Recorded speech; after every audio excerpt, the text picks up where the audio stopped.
Learn English through story. The Unforgiving Mirror. In a bustling city lived a man named Victor, who was admired by everyone who knew him. He was a successful businessman, charismatic, and always seemed to have everything under control. Victor's life appeared perfect. He had a thriving company, a luxurious home, and a circle of friends who respected him. Yet, behind the facade of his success, Victor was deeply unhappy. Despite all his achievements, he was haunted by the belief that something was missing from his life. Victor had grown up in a poor family, where he learned early on that the world was harsh and unforgiving. He had clawed his way out of poverty with sheer determination, convinced that success would bring him happiness. But no matter how much wealth he accumulated, how many accolades he received, or how much he indulged in the finer things of life, the emptiness inside him only grew.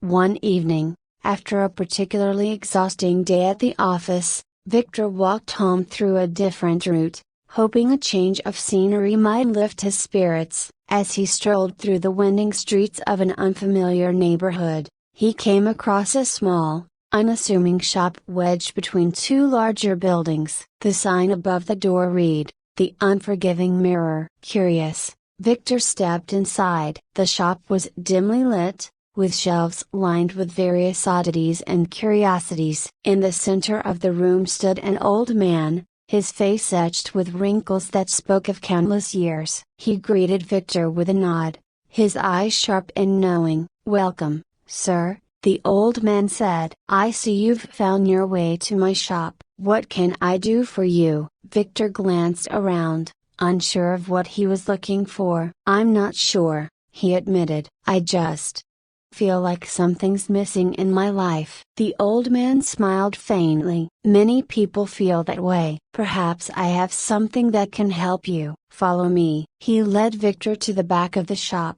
where a large, ornate mirror stood. The frame was intricately carved, depicting scenes of people from different walks of life, rich and poor, happy and sorrowful, virtuous and wicked. The glass itself had a strange, almost ethereal quality, as if it held secrets beyond ordinary reflection. "This," said the old man, "is the unforgiving mirror. It shows not your outward appearance, but the true nature of your soul. It reveals the person you are on the inside, stripped of all pretense and illusion." Victor frowned. "A mirror that shows my soul? What does that even mean?" The old man's gaze was steady. "It means that when you look into this mirror, you will see yourself as you truly are, not as you wish to be seen, not as others see you, but the essence of who you are, deep down." Victor's curiosity got the better of him. He had always prided himself on his self-awareness, on his ability to see through others and understand the world around him. Surely, he thought, there was nothing in his soul that he didn't already know. He stepped in front of the mirror, expecting to see a reflection of himself, perhaps a bit more solemn or introspective, but still the man he knew. What he saw instead made him recoil in horror. Staring back at him was a figure twisted and grotesque, a creature with sharp, angular features and eyes that burned with a cold, calculating light. The reflection was draped in chains, which clinked and clanged as it moved. Each link in the chain seemed to be made of gold, yet they weighed heavily on the creature's body, pulling it down, constricting its movements. Victor staggered back, his heart pounding. "What is this?" he gasped. "This can't be me." The old man remained calm, though his eyes were filled with a mix of pity and understanding. "It is you, Victor. This is the person you have become over the years, the true face of your soul. The chains you see represent the wealth and success that you have pursued at the expense of everything else. They are the burdens you have placed upon yourself, the price you have paid for the life you choose." Victor shook his head, refusing to believe it. "No, I've worked hard for everything I have. I've done nothing wrong." "Perhaps," the old man replied softly. "But the mirror does not judge your actions alone. It shows the consequences of those actions, the impact they have had on your soul. In your quest for success, You have sacrificed more than you realize. Your kindness, your compassion, your ability to connect with others. You have built walls around your heart,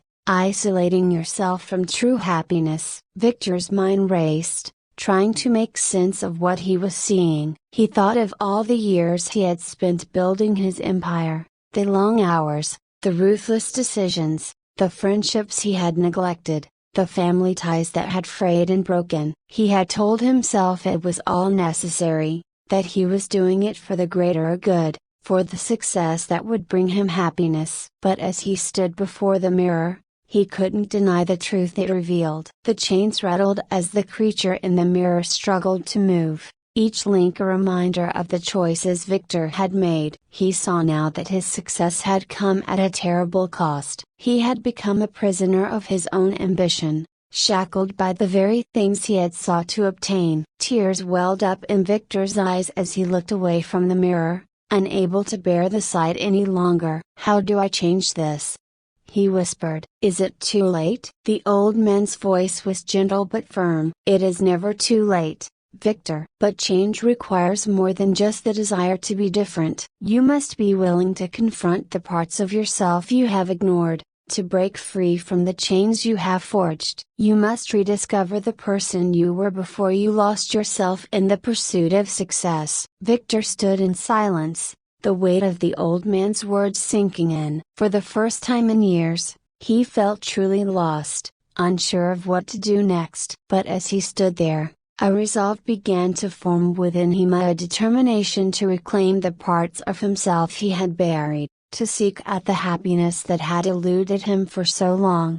He turned to the old man, his voice trembling with emotion. "Thank you," he said. "I don't know how I'll do it, but I will change." "I have to." The old man nodded, a hint of a smile on his lips. "The journey will not be easy, Victor, but it is a journey worth taking. Remember, the mirror shows only the reflection of your soul. It is up to you to change what you see." With that, Victor left the shop, the image of the twisted creature still vivid in his mind. As he walked home, he thought about the life he had built, the choices he had made, and the man he had become. He knew that the road ahead would be difficult, but he also knew that he could no longer live as he had before. Over the following months, Victor began to make changes in his life. He reconnected with old friends, reached out to family members he had neglected, and started giving back to the community that had supported him. He found ways to balance his work with the relationships that truly mattered,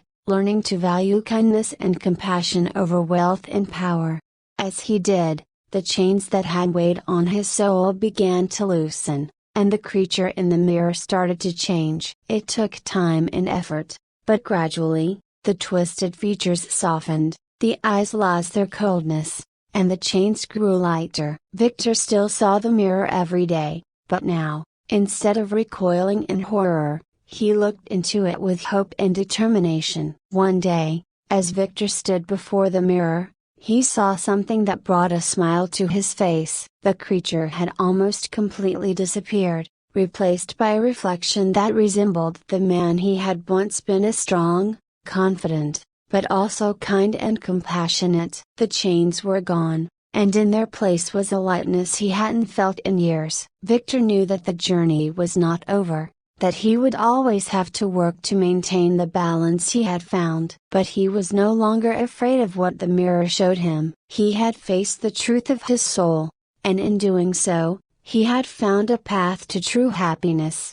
This story teaches the moral that true fulfillment and happiness come not from the relentless pursuit of success or material wealth, but from maintaining a balance between ambition and the values that make us truly human: kindness, compassion, and meaningful connections with others. It reminds us that our choices shape not only our lives but also the essence of who we are. I hope you enjoyed the story. If you enjoyed, then please like and share this video, and don't forget to subscribe our YouTube channel. Thank you for watching.